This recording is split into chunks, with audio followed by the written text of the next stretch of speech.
Good morning बच्चों। कैसे हैं आप सभी। आपका स्वागत है हमारे YouTube channel study with Shailendra में। और बच्चा हम बात कर रहे हैं प्राचीन भारत के इतिहास की। तो इस वीडियो के अंदर हम डिस्कस करने वाले हैं पुरातात्विक साक्ष्यों के बारे में। पुरातात्विक साक्ष्यों के बारे में जो कि हमारा इतिहास की सीरीज़ का चौथा वीडियो होगा। क्लियर है बच्चा। इससे पहले हम इतिहास के 3 वीडियोस जो हैं वो ऑलरेडी डिस्कस कर चुके हैं और अपने यूट्यूब चैनल पर उन्हें अपलोड भी कर चुके हैं। क्लियर है। तो आप हमारे यूट्यूब चैनल पर जाकर हमारे इन प्राचीन भारत के जो 3 वीडियोस हम जो अपलोड कर चुके हैं आप उन्हें देख पाएंगे। क्लियर है। तो आज का हमारा जो टॉपिक है वो है पुरातात्विक साक्ष्य। क्लियर है। तो हम इस वीडियो के अंदर जानने की कोशिश करेंगे कि पुरातात्विक साक्ष्यों के आधार पर हम इतिहास को किस प्रकार से जान सकते हैं, समझ सकते हैं, और इतिहास की जानकारी हमको पुरातात्विक साक्ष्यों के आधार पर किस प्रकार मिल जाती है। क्लियर है बच्चा। उम्मीद करते हैं ये पॉइंट आपको समझ में आया होगा कि आज का हमारा जो वीडियो का डिस्कशन है या आज के हमारे जो टॉपिक का डिस्कशन है वो किस टॉपिक के ऊपर चलने वाला है। क्लियर है। और बच्चा आप सारे के सारे वीडियोस को एक क्रम में देखेंगे तो आपको और ज़्यादा मज़ा आएगा। क्लियर है। चलिए देखिए बच्चा, आज का टॉपिक तो आपको समझ में आ ही गया है कि हम बात करने वाले हैं किस पर, पुरातात्विक साक्ष्यों पर। क्लियर है। आपको बच्चे ये भी बताया था हमने कि इतिहास को हम किसको, इतिहास को जो है वो साक्ष्यों के आधार पर हम कितने प्रकार से विभाजित करते हैं। हम विभाजित करते हैं 4 प्रकार से, जिनमें हम 3 जो आपके सोर्स हैं इतिहास को जानने के, 3 जो सोर्स हैं इतिहास को जानने के, हम उन पर ऑलरेडी डिस्कशन कर चुके हैं और उनके वीडियो जो हैं वो हमारे यूट्यूब चैनल पर अपलोड हो चुके हैं। क्लियर है। तो आज हम बाकी का जो बचा हुआ हमारा जो एक सोर्स है इतिहास को जानने का, जो एक स्रोत बचा हुआ है उस पर भी डिस्कशन करने वाले हैं। तो आज का हमारा जो इतिहास को जानने का जो स्रोत है वो कौन सा है, पुरातात्विक साक्ष्य। क्लियर है ना बच्चा। चलिए तो देखिए बच्चा, पुरातात्विक साक्ष्यों को हमने विभाजित किया हुआ है 4 भागों में। कितने भागों में बच्चा? पुरातात्विक साक्ष्यों को हमने विभाजित किया हुआ है कुल 4 भागों में। ठीक है। तो आइए हम देख लेते हैं कि पुरातात्विक साक्ष्यों को किन 4 भागों में बांटा हुआ है और हम अपनी चर्चा को आगे बढ़ाते हैं। क्लियर है। देखिए सबसे पहले पुरातात्विक साक्ष्यों के अंदर हमारा जो डिस्कशन होगा वो डिस्कशन होगा अभिलेखों को लेकर। क्लियर है। जो कि एक राजा जो है वो लिखवाता था पत्थरों पर या किसी अन्य सामानों पर जो है, जैसे कि ताम्रपत्रों पर भी लिखवाता था। तो ताम्रपत्र वैसे अलग भी मान सकते हैं और अभिलेख के अंदर भी आप उसको इंक्लूड कर सकते हैं। क्लियर है। तो पुरातात्विक साक्ष्यों में सबसे पहले जो हमारे 4 भाग हैं उनमें सबसे पहला जो हमारा भाग है वो है अभिलेख। तो हम अभिलेख पर चर्चा करेंगे। फिर बच्चा हम बात करेंगे किस पर, हम बात करेंगे स्तंभ लेख पर। स्तंभ लेख क्या होता है कि जो राजा होते हैं वो पिलर पर, ठीक है, किस पर, पिलर पर लेख लिखवाते हैं, या जिसे हम बोल सकते हैं कॉलम। तो कॉलम पर जो लेख लिखवाए जाते हैं उसको हम क्या बोलते हैं, स्तंभ लेख बोलते हैं। क्लियर है बच्चा। उम्मीद करते हैं ये समझ में आ गया होगा। फिर तीसरा जो हमारा डिस्कशन रहेगा वो सिक्कों के ऊपर रहेगा, क्योंकि जो राजा हैं अपने सिक्के जो है वो चलवाते थे और उन सिक्कों पर एक विशेष प्रकार की स्क्रिप्ट लिखी होती थी। स्क्रिप्ट मतलब आप बोल सकते हैं लेख लिखे होते थे। इस लेख के आधार पर हम उस साम्राज्य में क्या चल रहा था, किस प्रकार की समाज व्यवस्था थी, राजा किस तरीके का था, कैसी अर्थव्यवस्था थी, इन सभी तथ्यों के बारे में एक अंदाजा लगाते हैं सिक्कों को लेकर। क्लियर है। तो हम सिक्कों पर बात करेंगे और लास्ट में फाइनली हमारा जो डिस्कशन रहेगा वो कुछ अन्य तथ्यों पर रहेगा जो कि हम उसको कैटेगराइज नहीं कर सकते हैं। उन पर हमको अलग से ही चर्चा करनी पड़ेगी, जो कि रहेंगे इंक्लूड किसके अंदर, पुरातात्विक साक्ष्यों के अंदर। क्लियर है। तो पुरातात्विक साक्ष्यों में हम किन 4 भागों पर डिस्कशन करने वाले हैं। उम्मीद करते हैं ये चीज़ें आपको समझ में आ गई होंगी। देखिए बच्चा, आप नोट्स बना रहे होंगे तो नोट्स बनाते टाइम जैसा हम आपको यहाँ पीपीटी में समझा रहे हैं, जैसा हम आपको पीपीटी में बता रहे हैं, आपको हूबहू अपने नोट्स में भी उसी तरीके से चीज़ों को मेंशन करना है। किसी भी चीज़ को ना तो छोड़ना है और ना ही ऐसा करके चलना है कि हमको आती है तो हमको लिखना नहीं है। क्लियर है? देखिए बच्चे क्या है कि यहाँ पर हम आपको उस तरीके से चीज़ें बता रहे हैं जिस तरीके से चीज़ों को क्रमबद्ध तरीके से जोड़ा जाना चाहिए। क्लियर है? तो उम्मीद करते हैं आप बातों को समझ पा रहे हैं। और इसी के साथ ही बच्चा हमारी जो जिस भी टॉपिक पर हम डिस्कस करते हैं उसकी पीडीएफ भी हम आपको प्रोवाइड करवाते हैं। तो पीडीएफ हमारे टेलीग्राम चैनल पर होती है। किस पर होती है बच्चा? हमारे टेलीग्राम चैनल पर होती है। टेलीग्राम चैनल की लिंक आपको हमारे वीडियो की डिस्क्रिप्शन में मिल जाएगी, तो आप वहाँ से जाकर हमारे टेलीग्राम चैनल को ज्वाइन कर इन सभी पीडीएफ को जो है वो एक्सेस कर पाएंगे। क्लियर है? तो उम्मीद करते हैं इस स्लाइड में हमने जो भी चीज़ें सीखी हैं वो आपने नोट कर ली हैं। तो इस स्लाइड में हमने क्या सीखा है कि पुरातात्विक साक्ष्य के अंदर हम कुल कितने प्रकारों को कितने भागों को इंक्लूड करने वाले हैं। हम इंक्लूड करने वाले हैं अभिलेखों को, हम इंक्लूड करने वाले हैं स्तंभ लेख को, फिर हम किस पर डिस्कशन करेंगे? सिक्कों पर, और कुछ अन्य तथ्यों पर भी हम बात करेंगे। क्लियर है? इसी के साथ ही बच्चे यहाँ पर एक और चीज़ समझ सकते हैं। कुछ बच्चे तो कन्फ्यूजन में होंगे कि ये पुरातात्विक साक्ष्य होता क्या है। तो देखिए पुरातात्विक साक्ष्य क्या होता है, हम बोल सकते हैं सिंपल सी मोटा मोटी बोल सकते हैं कि खुदाई के दौरान मिलने वाले साक्ष्यों को हम क्या नाम दे देते हैं? हम नाम दे देते हैं पुरातात्विक साक्ष्य। क्लियर है बच्चा? क्या नाम दे देते हैं? पुरातात्विक साक्ष्य। ये हालांकि डेफिनेशन जो है वो कंप्लीट नहीं होती है, लेकिन मोटा मोटी समझने के लिए हम बोल सकते हैं कि खुदाई के दौरान जो भी हमें साक्ष्य मिलते हैं वो सभी साक्ष्य किसके अंदर इंक्लूड हो जाते हैं? वो इंक्लूड हो जाते हैं पुरातात्विक साक्ष्यों के अंदर। क्लियर है बच्चा? उम्मीद करते हैं ये चीज़ें समझ में आ गई है। तो सबसे पहले हमारा डिस्कशन किस पर रहने वाला है बच्चा? सबसे पहला जो हमारा डिस्कशन है वो रहने वाला है किस पर? अभिलेखों पर। क्लियर है? तो हम बात कर लेते हैं। देखिए हमारे सामने अभिलेख आ चुके हैं। ठीक है, हम अभिलेखों में कुछ फैक्चुअल इन्फॉर्मेशन है जिस पर हम बात करेंगे, और इसको आपको याद करना है और उतना ही मैटर याद करना है जितना हम आपको बताएंगे। ठीक है, इसके अंदर बहुत सारी चीज़ें जो हैं वो इंक्लूड होती हैं, लेकिन आपको सारी चीज़ें इंक्लूड करके नहीं चलना है। आपको उतनी ही चीज़ें सीखना है जितना एग्ज़ाम के पॉइंट ऑफ व्यू से इम्पोर्टेंट होती हैं। और हम अपनी स्लाइड्स में उतना ही डेटा मेंशन करते हैं या उतना ही डेटा इंक्लूड करते हैं जितना आपका एग्ज़ाम के लिए इम्पोर्टेंट होता है और जो डेटा एग्ज़ाम के लिए इम्पोर्टेंट होता है। क्लियर है बच्चा? चलिए, तो सबसे पहला हमारा जो अभिलेख रहने वाला है वो रहने वाला है बोगजकोई अभिलेख। कौन सा अभिलेख है बच्चा? बोगजकोई अभिलेख।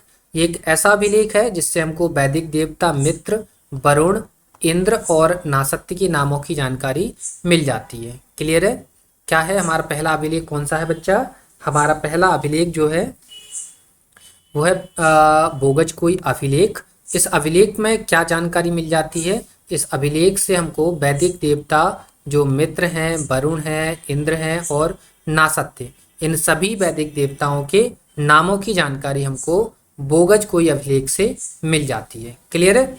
इसके बारे में एक और 2 पॉइंट आप लिख लीजिए, यहाँ पर इंक्लूड नहीं करे गए हैं। ये जो अभिलेख है वो बच्चा 1400 BC का अभिलेख है।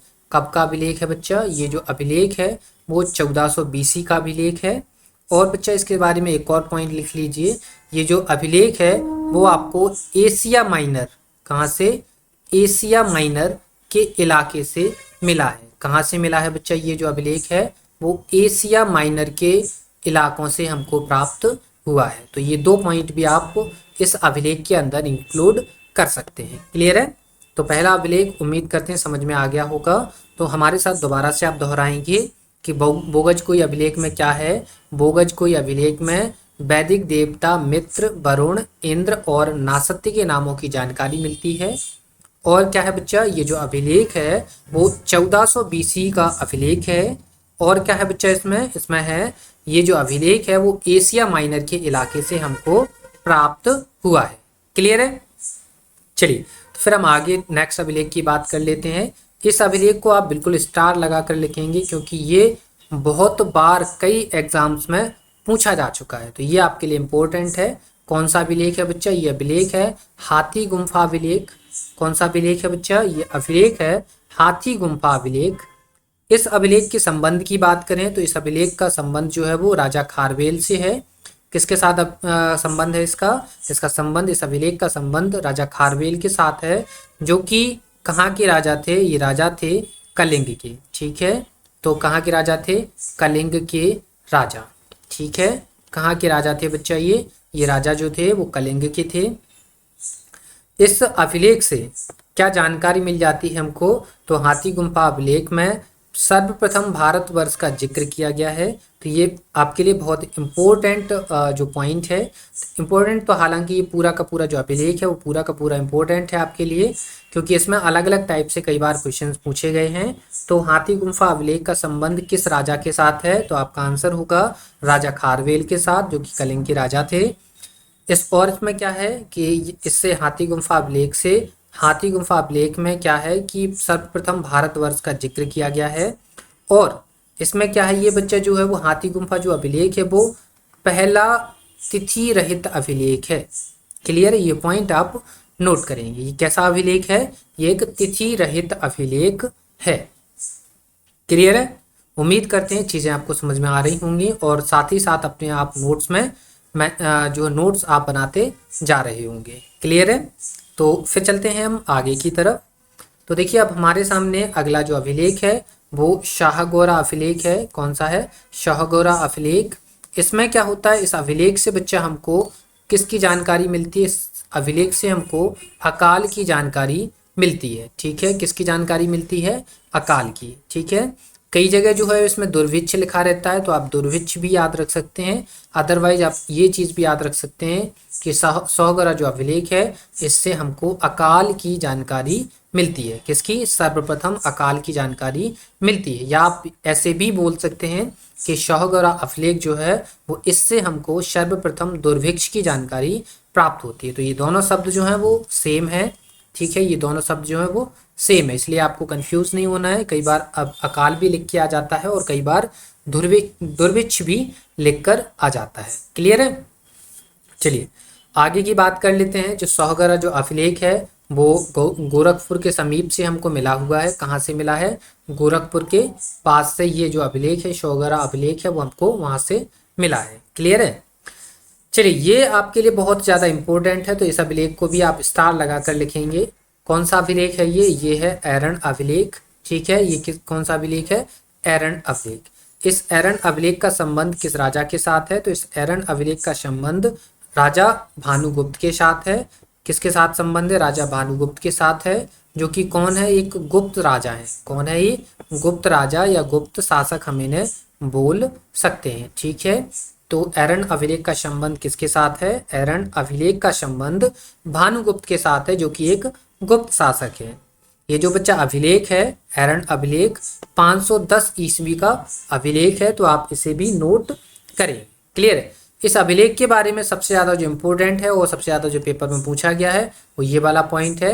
तो एरन अभिलेख से सर्वप्रथम सती प्रथा के साक्ष्य हमको प्राप्त होते हैं। क्लियर है? तो ये पॉइंट भी आप नोट करेंगे। क्लियर है?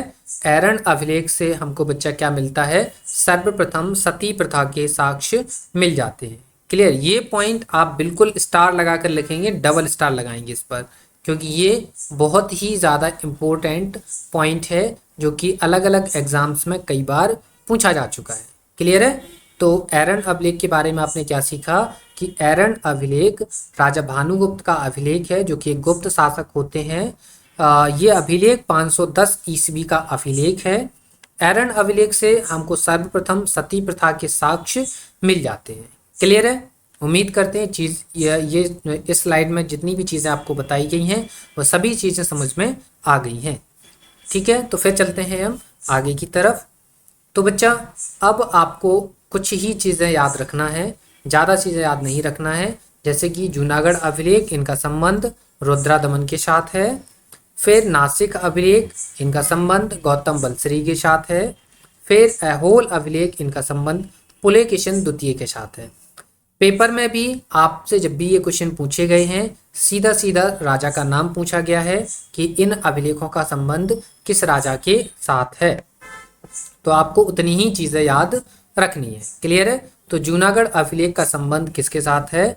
जूनागढ़ अभिलेख का संबंध रुद्रदमन के साथ है। नासिक अभिलेख का संबंध गौतमी बलश्री के साथ है और ऐहोल अभिलेख का संबंध पुलकेशिन द्वितीय के साथ है। क्लियर है बच्चों? चलिए यहाँ पर देखिए एक पॉइंट है, एक और अभिलेख है आपके सामने, कौन सा है? मंदसौर अभिलेख। मंदसौर अभिलेख का संबंध किसके साथ है? यशोवर्मन के साथ है, जो कि कहाँ के राजा थे? मालवा के राजा थे। क्लियर है? तो मंदसौर अभिलेख का संबंध किसके साथ है? राजा यशोवर्मन के साथ है, जो कि मालवा के शासक होते हैं। इस अभिलेख की सबसे इंपॉर्टेंट बात यह है कि मंदसौर अभिलेख से रेशम बुनकरों की श्रेणियों की जानकारी हमको मिल जाती है। क्लियर है? क्या सीखा हमने इस स्लाइड में? हमने क्या क्या चीजें सीखी हैं? इस स्लाइड के अंदर हमने देखा है जूनागढ़ अभिलेख जिसका संबंध है रुद्रदमन के साथ, नासिक अभिलेख जिसका संबंध है गौतमी बलश्री के साथ, ऐहोल अभिलेख जिसका संबंध है पुलकेशिन द्वितीय के साथ, और मंदसौर अभिलेख जिसका संबंध है यशोवर्मन के साथ। क्लियर है बच्चा? मंदसौर अभिलेख में एक और पॉइंट आपने लिखा है, एक और पॉइंट सीखा है। वो पॉइंट क्या है कि मंदसौर अभिलेख से रेशम बुनकरों की श्रेणियों की जानकारी मिल जाती है। क्लियर है बच्चा? चलिए इतने सारे अभिलेख आपको याद करना है और पढ़ना है। हालांकि और भी अभिलेख हैं, जैसे कि एक अभिलेख का नाम है प्रयाग प्रशस्ति, एक और अभिलेख है जिसका नाम है प्रयाग प्रशस्ति। इसका संबंध किसके साथ है? इसका संबंध समुद्रगुप्त के साथ है। किसके साथ है बच्चा? समुद्रगुप्त के साथ है, जिसके बारे में हम जब गुप्त साम्राज्य के बारे में पढ़ रहे होंगे तो उस दौरान हम प्रयाग प्रशस्ति के बारे में भी आपको बताएंगे। क्लियर है बच्चा? हालांकि यहाँ पर जिस जगह पर जिस चीज़ की ज़रूरत है हम वहाँ पर उन चीज़ों को आपके साथ डिस्कस कर रहे हैं, क्योंकि अगर आपको बच्चा सारी चीज़ें एक साथ कम बता दी जाएंगी तो क्या होता है कि जहाँ जिस चीज़ का कनेक्शन है ही नहीं वहाँ पर उसको डिस्कस करने का कोई भी मतलब नहीं निकलता है। क्लियर है?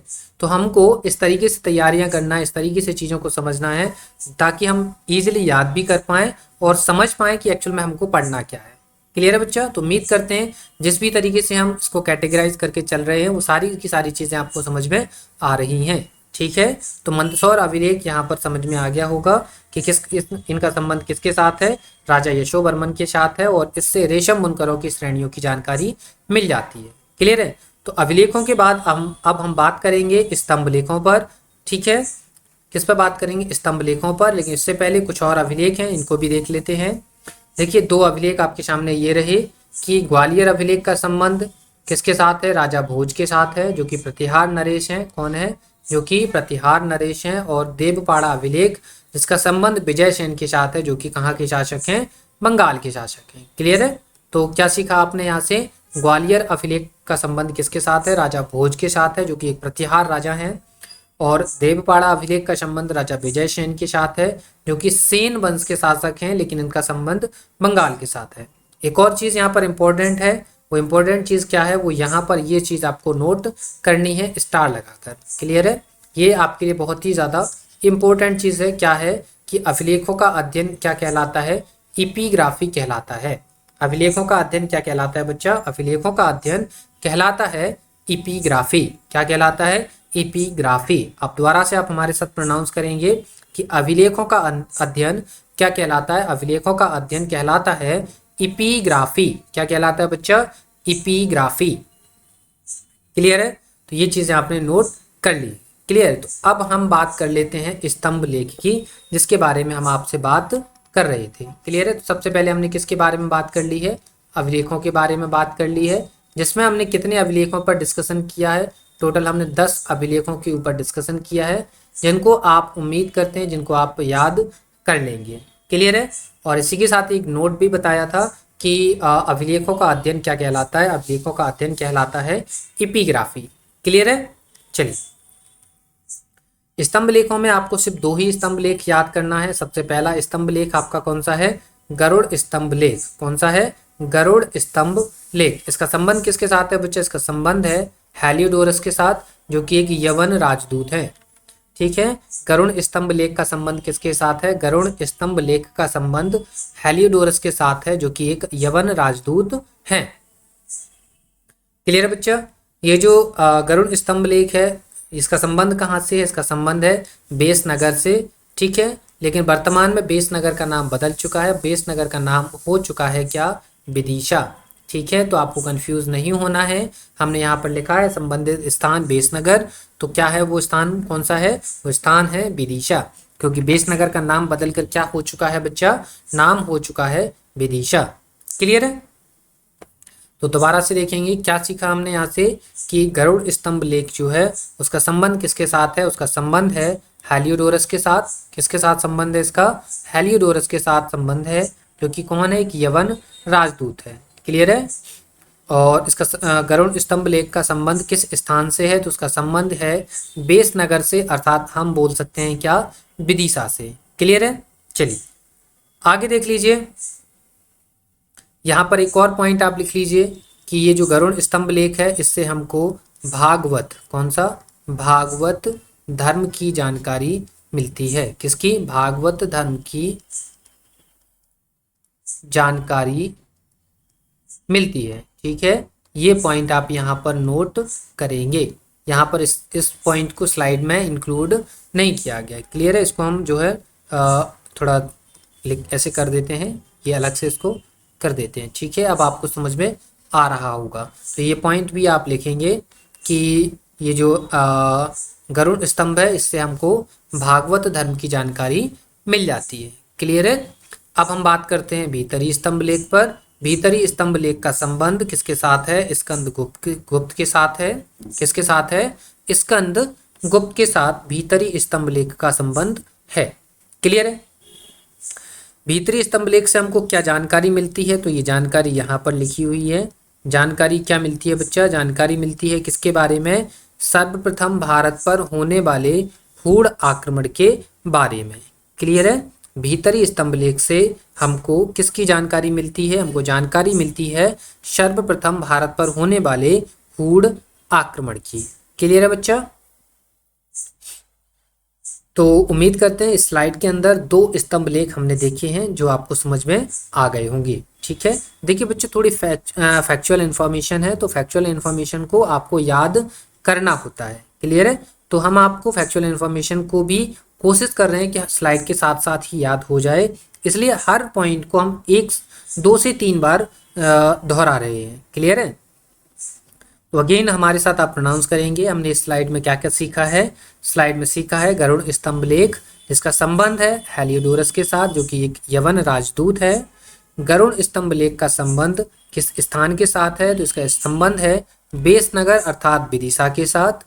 और बच्चा यहाँ पर एक और पॉइंट आपको नोट करना था, वो क्या था कि गरुड़ स्तंभ लेख से हमको भागवत धर्म की जानकारी मिल जाती है। क्लियर है? इसी के साथ ही बच्चा दूसरा हमारा जो स्तंभ लेख था वो कौन सा? भीतरी स्तंभ लेख था, जिसका संबंध किसके साथ था? स्कंदन गुप्त के साथ था। क्लियर है? और बच्चा भीतरी स्तंभ लेख से हमको जानकारी किसके बारे में मिलती है? हमको जानकारी मिलती है सर्वप्रथम भारत पर होने वाले हूण आक्रमण के बारे में। क्लियर है? चलिए उम्मीद करते हैं ये चीज़ें आपने नोट कर ली हैं और समझ में आ गई हैं। तो फिर देखते हैं हम आगे। तो बच्चा अब हम बात करने वाले हैं सिक्कों के ऊपर। किस पर बात करने वाले हैं? सिक्कों के ऊपर। क्लियर है? इन सिक्कों को हम कहते हैं क्या? इन सिक्कों को कहते हैं हम आहत सिक्के। क्या नाम देते हैं बच्चा? इन सिक्कों को बोलते हैं हम क्या? आहत सिक्के। ठीक है, इन्हीं सिक्कों को साहित्य में कहा जाता है कसारपण। क्या कहा जाता है बच्चा? इन्हीं सिक्कों को साहित्य में कहा जाता है कसारपण। क्लियर है? समझ में आ गया होगा। हम क्या बात कर रहे हैं? हम बात कर रहे हैं सिक्कों की। तो जो हमारे प्राचीन सिक्के हैं, क्या है? जो हमारे प्राचीन सिक्के हैं उन सिक्कों को हम कहते हैं आहत सिक्के। क्या कहते हैं? हम उन सिक्कों को कहते हैं आहत सिक्के। और इन्हीं सिक्कों को साहित्य में कहा जाता है कसारपण। क्या कहा जाता है बच्चा? इन्हीं सिक्कों को साहित्य में कहा जाता है कसारपण। क्लियर है? आगे देखिए क्या है कि सिक्कों पर हमने बताया था कुछ लेख भी लिखे होते हैं, स्क्रिप्ट भी लिखी होती हैं। ठीक है, तो सिक्कों पर सर्वप्रथम जो लेख लिखने का कार्य किया गया था वो यवन शासकों के द्वारा किया गया था। क्लियर है? तो अगर आपसे क्वेश्चन पूछा जाए कि सिक्कों पर सर्वप्रथम लेख लिखने की प्रथा किसने आरंभ की थी, तो आपका आंसर होगा किसने आरंभ की थी? यवन शासकों ने सर्वप्रथम सिक्कों पर लेख लिखने की प्रथा प्रारंभ की थी। क्लियर है? चलिए आगे देख लीजिए। देखिए सिक्कों पर क्या है, सिक्कों पर समुद्रगुप्त को बीड़ा बजाते हुए दिखाया गया है। सिक्कों पर जो गुप्त साम्राज्य के जो सिक्के हैं, या इट मीन्स हम कहने का मतलब है कि जो समुद्रगुप्त के जो सिक्के हैं उन पर समुद्रगुप्त को बीड़ा बजाते हुए दिखाया गया है, जिस कारण हम मान सकते हैं कि जो समुद्रगुप्त था वो एक संगीत प्रेमी शासक था। क्लियर है, समझ में आया हमने क्या बोला कि जो समुद्रगुप्त है उसके सिक्कों पर समुद्रगुप्त को बीड़ा बजाते हुए दिखाया गया है, जिस कारण हम मान सकते हैं कि समुद्रगुप्त जो था वो एक संगीत प्रेमी शासक था। क्लियर है, बताया भी था हमने कि सिक्कों से हम क्या क्या जानकारी मिल जाती है। सिक्कों से हमको उस क्षेत्र की अर्थव्यवस्था की जानकारी मिल जाती है, अर्थव्यवस्था की जानकारी मिल जाती है, और हमको एक शासक के गुणों के बारे में जानकारी मिल जाती है, जैसे कि यहाँ पर था। ठीक है, इसके साथ ही हमें सामाजिक व्यवस्था के बारे में भी जानकारी मिल जाती है। क्लियर है, तो कुछ ऐसे सिक्के भी थे जिसमें समाज को दर्शाया गया है, तो उससे हमें सामाजिक जो ताना बाना था उस टाइम का वो भी हमें इन सिक्कों के माध्यम से पता चल जाता है। और अर्थव्यवस्था तो एक लाजिमी है कि अगर किसी शासक के सिक्के किसी दूसरे साम्राज्य में मिलते हैं तो जाहिर सी बात है हम मानते हैं कि वहाँ पर क्या था, अर्थव्यवस्था बहुत ही ज़्यादा अच्छी थी। ठीक है, तो सिक्कों के संबंध में हमने कितनी चीज़ें सीखी हैं कि जो प्राचीन सिक्के हैं उनको बच्चा हम क्या कहते हैं, उन सिक्कों को हम बोलते हैं आहत सिक्के, और साहित्य में इन्हीं सिक्कों को कहा जाता है कसारपण। क्लियर है, सर्वप्रथम सिक्कों पर जो लेख लिखने की प्रथा का कार्य है वो किसके द्वारा किया गया था, वो किया गया था यवन शासकों के द्वारा। इसी के साथ ही बच्चा हमने एक और चीज़ देखी कि समुद्रगुप्त के जो सिक्के हैं उन पर समुद्रगुप्त को बीड़ा बजाते हुए दिखाया गया है, जिस कारण हम मान सकते हैं कि समुद्रगुप्त एक संगीत प्रेमी शासक था। कैसा शासक था बच्चा, संगीत प्रेमी शासक था। क्लियर है, चलिए तो फिर हम आगे की ओर चलते हैं और अब हम बात कर लेते हैं कुछ अन्य तथ्यों के ऊपर। अन्य तथ्यों में हमने कुछ कैटेगराइज किया है इतिहास को। अन्य तथ्यों के आधार पर हमने इतिहास को कैटेगराइज किया है कुछ 3 भागों में। ठीक है, समझ में आ रहा होगा आपको कि हम बात कर रहे हैं कुछ अन्य तथ्यों की, जिसको हम अलग से ही चीज़ों को समझने की कोशिश कर रहे हैं। तो अन्य तथ्यों के अंदर हमने इतिहास को कैटेगराइज किया है कुल 3 भागों में। जो 3 भाग कौन कौन से हैं वो हम देख लेते हैं। देखिए, अन्य तथ्यों के अंदर हमने इतिहास को जो कैटेगराइज किया है उसमें पहला भाग हमारा है प्राग ऐतिहासिक काल, दूसरा बच्चा हमारा है आद ऐतिहासिक काल, और तीसरा जो हमारा काल है वो बच्चा है हमारा ऐतिहासिक काल। क्लियर है, अब ये काल जो डाइवर्जन किया है हमने वो क्यों किया है इसको आप समझ लेते हैं। ठीक है, हमने प्राग ऐतिहासिक काल की बात करी है, तो प्राग ऐतिहासिक काल की बात करने का मतलब है कि हम ऐसे इतिहास की बात कर रहे हैं, ऐसे इतिहास की बात कर रहे हैं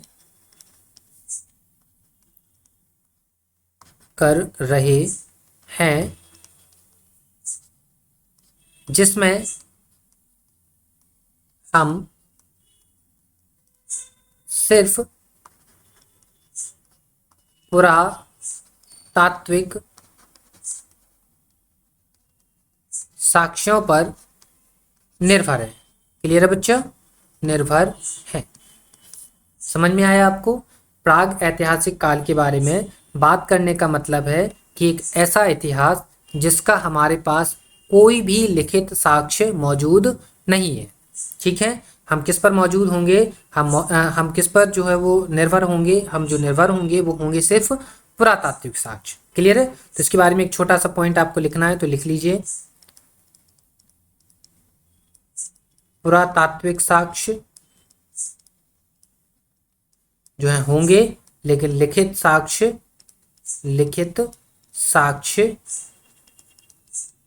नहीं होंगे। तो ऐसा इतिहास कौन सा इतिहास होगा बच्चा?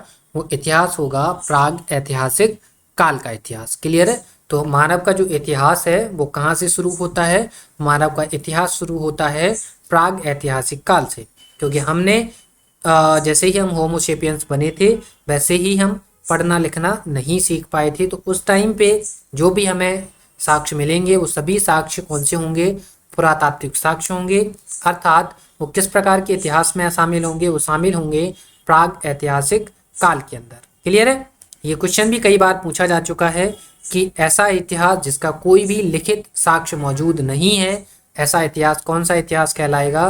तो कहलाएगा आपका प्राग ऐतिहासिक इतिहास। क्लियर है। उम्मीद करते हैं ये पॉइंट आपको समझ में आ गया है और आपने नोट भी कर लिया है। क्लियर है।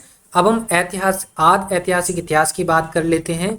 तो इस इतिहास में हमारे पास पुरातात्विक साक्ष्य मौजूद होते हैं, पुरातात्विक साक्ष्य मौजूद होते हैं और लिखित साक्ष्य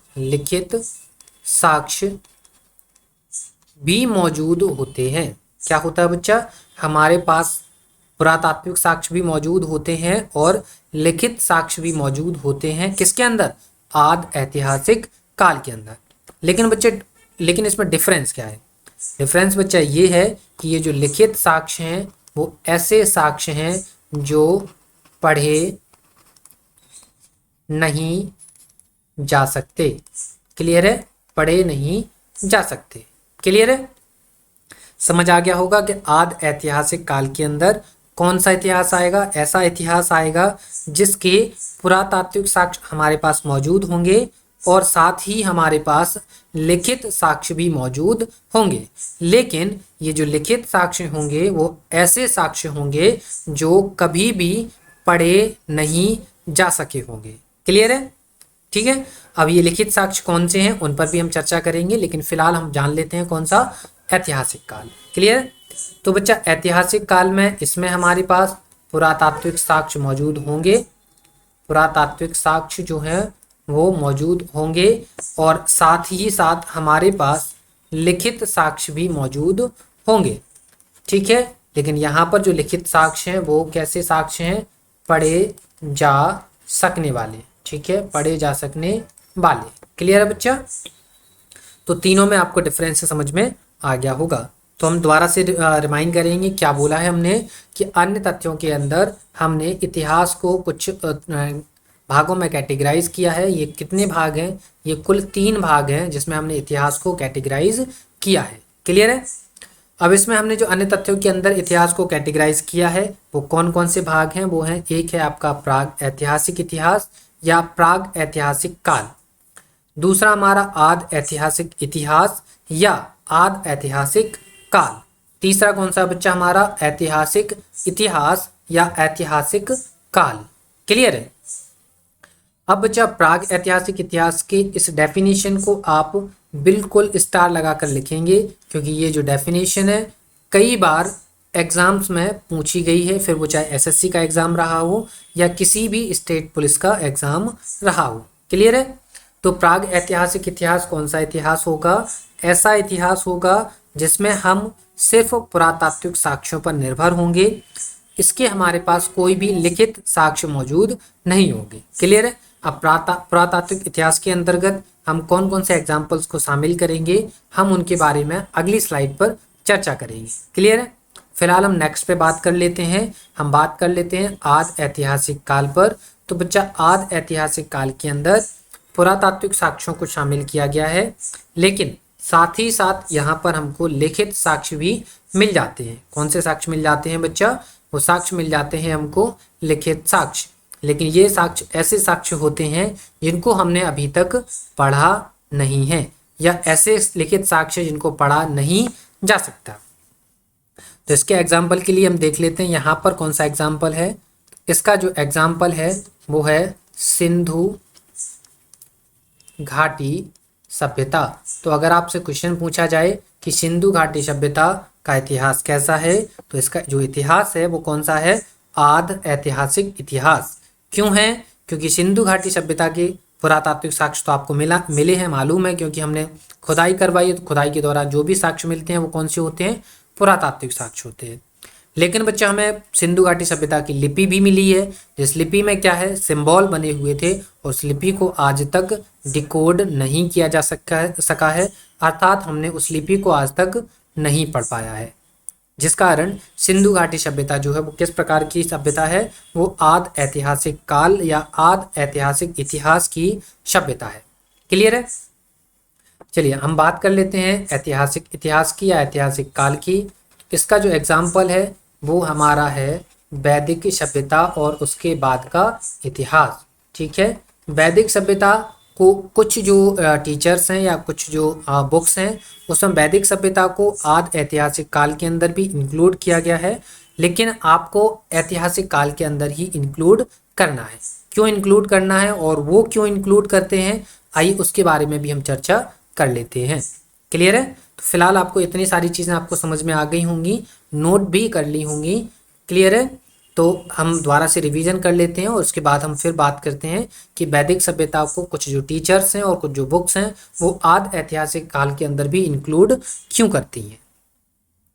क्लियर है? तो प्राग ऐतिहासिक काल कौन सा काल था? ऐसा काल था या ऐसा इतिहास था जिसका पुरातात्विक साक्ष्य हमारे पास मौजूद है लेकिन लिखित साक्ष्य हमारे पास मौजूद नहीं है। अर्थात ऐसा इतिहास जिसमें हम पुरातात्विक साक्ष्यों पर निर्भर होते हैं, वो इतिहास हमारा कौन सा होता है? प्राग ऐतिहासिक इतिहास होता है या प्राग ऐतिहासिक काल का इतिहास होता है। क्लियर है? फिर हमने बात करी थी आदि ऐतिहासिक इतिहास की या आदि ऐतिहासिक काल के बारे में। तो ये ऐसा इतिहास होगा जिसका पुरातात्विक साक्ष्य भी मौजूद होगा और लिखित साक्ष्य भी हमारे पास मौजूद होगा। लेकिन ऐसा इतिहास लिखित साक्ष्य तो होगा, लेकिन ये जो लिखित साक्ष्य वो कभी भी पढ़ा नहीं गया है, ना पढ़ा जा सका है। क्लियर है? इसका एग्जाम्पल कौन सा था? सिंधु घाटी सभ्यता। फिर हमने बात करी ऐतिहासिक काल की जिसमें हमारे पास पुरातात्विक साक्ष्य मौजूद होंगे, लिखित साक्ष्य भी मौजूद होंगे, लेकिन जो लिखित साक्ष्य हैं वो प्रॉपर तरीके से हमने क्या पढ़े हैं। क्लियर है? मतलब ऐसे साक्ष्य हैं जो बिल्कुल भी हम इन्हें पढ़ सकते हैं। एग्जाम्पल के तौर पे हमने वैदिक सभ्यता आपको बताया। ठीक है, क्लियर है? अब आपका डाउट क्लियर करते हैं। ठीक है, क्या करते हैं हम? डाउट क्लियर करते हैं। क्या डाउट है कि जो वैदिक सभ्यता है वो आदि ऐतिहासिक काल के अंदर भी इंक्लूड कर देते हैं और ऐतिहासिक काल के अंदर इंक्लूड कर देते हैं, लेकिन आपको वैदिक सभ्यता जो है वो ऐतिहासिक काल के अंदर ही रखना है। क्लियर है? अब देखिए, जब हम आगे वैदिक सभ्यता पढ़ेंगे तो वैदिक सभ्यता को हम दो भागों में बांटेंगे। एक भाग होगा हमारा ऋग्वैदिक सभ्यता, ऋग्वैदिक सभ्यता या ऋग्वैदिक काल। ठीक है, सभ्यता छोड़ दीजिए, काल लिख लीजिए। ठीक है, इसको इरेज कर देते हैं, ऋग्वैदिक काल। ठीक है, दूसरा जो हमारा रहने वाला है वो रहने वाला है उत्तर वैदिक काल। ठीक है बच्चा, तो देखिए हमारे जो वेद लिखे गए हैं ना, जो हमारे वेद लिखे गए हैं वो सारे के सारे जो वेद हैं वो उत्तर वैदिक काल में ही लिखे गए हैं। और एक जो ऋग्वेद जो लिखा गया है वो ऋग्वैदिक काल के अंतिम समय में लिखा गया है, क्योंकि ऋग्वैदिक काल के शुरुआती चरणों में हमको लिपि का ज्ञान नहीं था। तो इस समय पर हम क्या करते थे? इस समय पर हम इतिहास को क्या करते थे? पीढ़ी दर पीढ़ी सुनाया करते थे। मतलब कोई व्यक्ति है वो अपने समय का इतिहास अपने बच्चे को सुनाएगा, फिर बच्चा उसी इतिहास में कुछ चीज़ें ऐड करेगा और फिर वो अपनी अगली पीढ़ी में सुनाएगा। तो ऋग्वैदिक काल में इतिहास का चलन जो है वो कुछ इस प्रकार था, जिसमें एक पीढ़ी उस इतिहास को अगली पीढ़ी को सुनाती थी और अगली पीढ़ी उस इतिहास में कुछ चीज़ें जोड़ेगी और फिर वो अपने आगे वाली पीढ़ी में स्थानांतरित कर देगी। ठीक है, और जैसे धीरे धीरे करके ऋग्वैदिक काल के अंतिम चरणों में हमें लिपि का ज्ञान हो जाता है, तो उस वजह से जो है वो ऋग्वैदिक काल के अंतिम चरणों में ऋग्वेद का क्या हो जाता है? संकलन हो जाता है। और ऋग्वेद का संकलन कौन करता है? वेद व्यास जी इसका संकलन कर देते हैं। क्या करते हैं? वेद व्यास जी ऋग्वेद का संकलन करते हैं। क्लियर है? तो इस वजह से क्या माना जाता है कि ऋग्वैदिक काल में लिपि का ज्ञान नहीं था, जिस कारण पूरे के पूरे ऋग्वैदिक काल के दौरान हमें साक्ष्यों पर निर्भर होना पड़ रहा था। कौन से साक्ष्य थे? पुरातात्विक साक्ष्यों पर निर्भर होना पड़ रहा था, जिस कारण कुछ जो किताबें हैं वो वैदिक सभ्यता को आदि ऐतिहासिक काल के अंदर इंक्लूड कर देती हैं या फिर केवल ऋग्वैदिक काल को इंक्लूड कर देती हैं। क्लियर है? लेकिन आपको नहीं इंक्लूड करना है, क्योंकि हमने आपको बताया कि ऋग्वैदिक काल के अंतिम चरणों में हमें लिपि का ज्ञान हो जाता है और वेद व्यास जी जो है वो अपने पीढ़ी दर पीढ़ी सुनाए गए इतिहास को एक वेद के रूप में संकलित कर देते हैं, जिसका नाम दिया गया है ऋग्वेद। क्लियर है? लिपि का ज्ञान हो जाता है तो बाकी की जो 3 वेद हैं वो उत्तर वैदिक काल के दौरान लिख दिए जाते हैं। अब वेदों का जो क्रम है उस पर हम ऑलरेडी डिस्कशन कर चुके हैं। क्लियर है? तो उम्मीद करते हैं स्लाइड में जितनी भी चीज़ें हमने डिस्कस करी हैं वो आपको समझ में आ गई होंगी। देखिए बच्चा, हमने यहाँ पर आपको कोई भी ऐसा फैक्ट बताने की कोशिश नहीं की है जो इम्पोर्टेंट नहीं है या जिसका लिंक नहीं है कहीं से। ठीक है, आप कभी भी ये मत सोचिए कि हम जो चीज़ें बता रहे हैं वो आपके लिए इम्पोर्टेंट नहीं है। क्लियर है? आपको सारी की सारी चीज़ें इंपॉर्टेंट बताई जा रही हैं, तो सारी चीज़ों का आप नोट्स बनाएं और जितनी भी चीज़ें हमें मालूम है कि बच्चा कहाँ पे डाउट आ सकता है बच्चे को, उन डाउट्स को भी हम क्लियर कर रहे हैं। जैसे कि हमने वैदिक सभ्यता को लेकर आपका डाउट क्लियर किया, तो उम्मीद करते हैं ये जो डाउट है वो आपको समझ में आ गया है। चलिए हम बात कर लेते हैं प्राग ऐतिहासिक काल के बारे में। ठीक है, तो ये रहा हमारा प्राग ऐतिहासिक काल। तो हम बात कर चुके हैं क्या कि एक ऐसा इतिहास जिसका हमारे पास क्या होगा, जिसका हमारे पास सिर्फ होगा क्या, पुरातात्विक साक्ष्य। क्या होगा बच्चा? जिसका होगा हमारे पास केवल पुरातात्विक साक्ष्य। क्लियर है? और क्या नहीं होगा हमारे पास नहीं होगा लिखित साक्ष्य। क्या नहीं होगा बच्चा? लिखित साक्ष्य हमारे पास नहीं होगा और पुरातात्विक साक्ष्य हमारे पास मौजूद होगा, जिसके बारे में हम अपनी पुरानी स्लाइड में बात कर चुके। तो बच्चा पुरातात्विक साक्ष्य के प्राग ऐतिहासिक काल के अंदर हम क्या डिस्कस करने वाले हैं, किन चीज़ों को इंक्लूड करने वाले हैं? तो हम इंक्लूड करने वाले हैं किसको? पाषाण काल को। किसको इंक्लूड करने वाले हैं? हम इंक्लूड करने वाले हैं पाषाण काल को। तो बच्चा पाषाण काल को भी 3 भागों में बांटा जा सकता है, जिसमें एक भाग आ जाता है पुरापाषाण काल, दूसरा भाग आ जाता है मध्य पाषाण काल और तीसरा भाग आ जाता है नवपाषाण काल। क्लियर है? तो क्या समझ में आया कि प्राग ऐतिहासिक काल के अंदर हम पाषाण काल को शामिल करते हैं, जिसके 3 भाग हैं, पुरापाषाण काल, मध्य पाषाण काल, नवपाषाण काल। ठीक है, यहाँ पर बच्चा एक और डाउट आपको आ सकता है। वो डाउट ये है कि आप कुछ और अच्छी बुक्स को देखेंगे तो वहाँ पर एक और अनुभाग यहाँ पर जोड़ा जाता है, वो है ताम्रपाषाण काल। क्लियर है? तो आपको कंफ्यूज नहीं होना है, क्योंकि जो नवपाषाण काल है, नवपाषाण काल में ही जैसे ही तांबे की खोज होती है, किसी धातु की खोज होती है, तो धातु की खोज के दौरान के समय को हमने एक नए काल में परिवर्तित कर दिया और उस काल का नाम दिया है ताम्रपाषाण काल। तो आपको कंफ्यूज नहीं होना है, किसी किसी बुक में पाषाण काल को 4 भागों में बांटा गया है और कहीं कहीं 3 भागों में बांटा गया है। लेकिन ये क्वेश्चन आपसे कभी भी नहीं पूछा जाएगा कि पाषाण काल को कितने भागों में बांटा गया है। क्लियर है? आपको सिर्फ अपने अध्ययन के दृष्टिकोण से चीज़ों को समझने के लिए आप अपने हिसाब से उनका विभाजन करेंगे। तो हमने उन्हीं 3 भागों में इसीलिए विभाजन किया है क्योंकि ये जो चीज़ें हैं वो आपको 3 ही विभाजन में समझ में आ जाएंगी। क्लियर है? तो पाषाण काल को हमने कितने भागों में बांटा है? हमने बांटा है पाषाण काल में, पुरापाषाण काल में, मध्य पाषाण काल में और नव पाषाण काल में। क्लियर है बच्चा?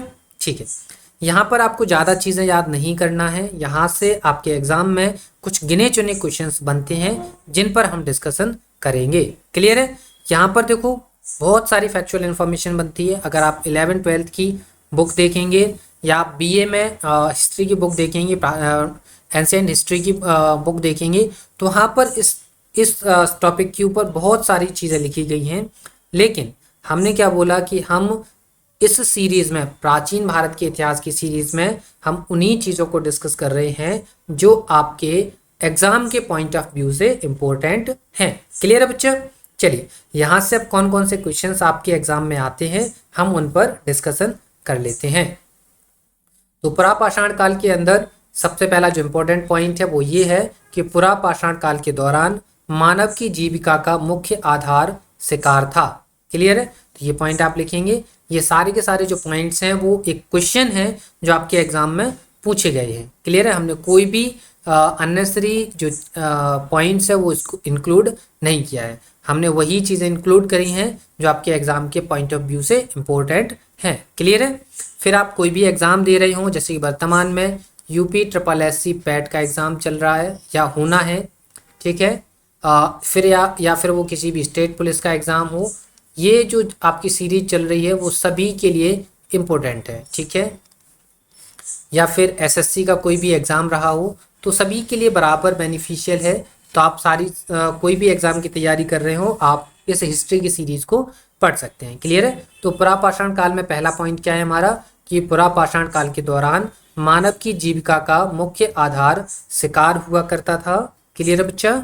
और क्या है, पुरापाषाण काल के दौरान जो सबसे महत्वपूर्ण जो आविष्कार हुआ है वो हुआ है आग का आविष्कार। क्लियर है। तो क्वेश्चन आपसे पूछा जाए कि आग का आविष्कार कब हुआ, तो आग का आविष्कार हुआ है बच्चा पुरापाषाण काल में। क्लियर है। कब हुआ है आविष्कार? आविष्कार हुआ है पुरापाषाण काल के दौरान।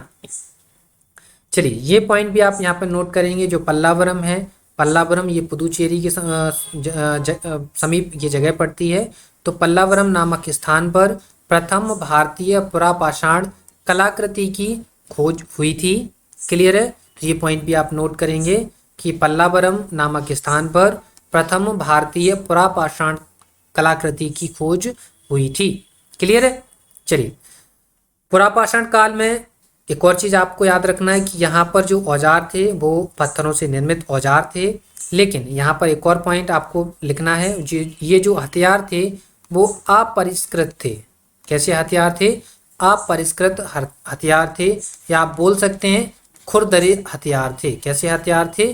खुरदरे हथियार थे। क्लियर है। तो ये पॉइंट भी आप नोट कर सकते हैं, क्योंकि देखिए पत्थर के हथियार तो आपको जो है मध्यपाषाण काल में भी मिलेंगे और नवपाषाण काल में भी मिलेंगे। लेकिन सबसे पहले जो पुरापाषाण काल के दौरान हमको जो हथियार मिलते हैं या जो औजार मिलते हैं वो पत्थर से निर्मित तो हैं लेकिन अपरिष्कृत हैं, खुरदरे हैं। क्लियर है। तो ये पॉइंट आपको समझ में आ गया होगा। क्लियर है। तो दोबारा से आप बोलेंगे, क्या बोलेंगे? पुरापाषाण काल के दौरान मानव की जीविका का मुख्य आधार शिकार था। आग का आविष्कार क्या है? पुरापाषाण काल का एक महत्वपूर्ण आविष्कार है। पल्लावरम नामक स्थान पर प्रथम भारतीय पुरापाषाण काल कलाकृति की खोज हुई थी। पुरापाषाण काल के जो औजार हैं वो पत्थर से निर्मित हुआ करते थे, लेकिन एक अपरिष्कृत और खुरदरे हथियार हुआ करते थे। क्लियर है। चलिए अब हम बात कर लेते हैं नवपाषाण काल की। हम मध्यपाषाण काल पे बात नहीं करेंगे क्योंकि वहां से कोई भी क्वेश्चन आपका नहीं बनता है। क्लियर है। चलिए यहाँ पर सबसे ज़्यादा जो इम्पोर्टेंट पॉइंट है इसको आप इम्पोर्टेंट डाल के लिखेंगे कि क्वेश्चन आपसे पूछा जाता है कि मानव की सबसे महत्वपूर्ण खोज कौन सी है, तब आपका आंसर होता है पहिए की खोज। या फिर क्वेश्चन पूछा जाता है नवपाषाण काल की महत्वपूर्ण खोज क्या थी, तब भी आंसर होता है पहिए का आविष्कार। या फिर क्वेश्चन पूछा जाता है पहिए का आविष्कार कब हुआ था, तो आंसर होता है आपका नवपाषाण काल। क्लियर है बच्चा। चलिए यहाँ पर देखिए एक और इम्पोर्टेंट चीज़ है कि कृषि का आविष्कार भी कब हुआ है? कृषि का आविष्कार भी नवपाषाण काल के दौरान हुआ है। कृषि का आविष्कार कब हुआ है बच्चा? कृषि का आविष्कार हुआ है नवपाषाण काल के दौरान। क्लियर है। इसके अलावा कृषि के लिए अपनाई गई सबसे प्राचीन जो फसल है वो गेहूं है और जौ है। ठीक है। कृषि के लिए अपनाई गई सबसे प्राचीन जो फसल है वो कौन सी है बच्चा? वो फसल है गेहूं और जौ। क्लियर है। चलिए अभी आपको बताया था कि तांबे की खोज के साथ एक नया युग बना दिया जाता है जिसे नाम दे देते हैं ताम्रपाषाण काल। लेकिन आपको अलग से नहीं पढ़ना है, आप नवपाषाण काल के अंदर इंक्लूड करिए, क्योंकि आपसे कभी नहीं पूछा जाएगा कि पाषाण काल को कितने भागों में बांटा गया है। क्लियर है। क्योंकि अकेले फैक्ट को पढ़ने के लिए हम ताम्रपाषाण काल नहीं लिखेंगे। ठीक है। तो तांबा धातु का प्रयोग से औजार का निर्माण होने लगा था नवपाषाण काल में, क्योंकि तांबा धातु की खोज हो चुकी थी। और जो प्रथम हथियार है वो कौन सा था? कुल्हाड़ी था। क्लियर है। प्रथम हथियार कौन सा था? कुल्हाड़ी था। इसी के साथ ही बच्चा ये जो पॉइंट है वो वेरी वेरी इंपॉर्टेंट है, आप इसको इंपॉर्टेंट बना के लिखेंगे। क्या है कि प्राग ऐतिहासिक अन्न उत्पादक स्थल मेहरगढ़ जो कि पश्चिमी बलूचिस्तान में अवस्थित है या स्थित है। क्लियर है। ये सीधा सीधा क्वेश्चन पूछा जाता है कि अन्न उत्पादक क्षेत्र मेहरगढ़ कहाँ स्थित है, तो आंसर होता है आपका पश्चिमी बलूचिस्तान में। क्लियर है। समझ में आ गया होगा। तो इस स्लाइड में क्या था, नवपाषाण काल के अंदर क्या क्या इंपॉर्टेंट चीज़ें हैं? पहिए का आविष्कार हुआ, कृषि का आविष्कार हुआ, प्राचीन कृषि में फसल कौन कौन सी हैं, गेहूं और जौ है, और क्या हुआ है, तांबे की खोज हो चुकी, तांबे के औजार बनाए जा चुके हैं और पहला औजार कौन सा है, कुल्हाड़ी है। ठीक है, इसी के साथ ही प्राग ऐतिहासिक अन्न उत्पादक स्थल जो मेहरगढ़ है वो कहाँ पर अवस्थित है, बलूचिस्तान में अवस्थित है। क्लियर है, ठीक है, समझ में आ गया होगा। तो इसी के साथ ही आज के इस वीडियो में हम इतना ही समझेंगे।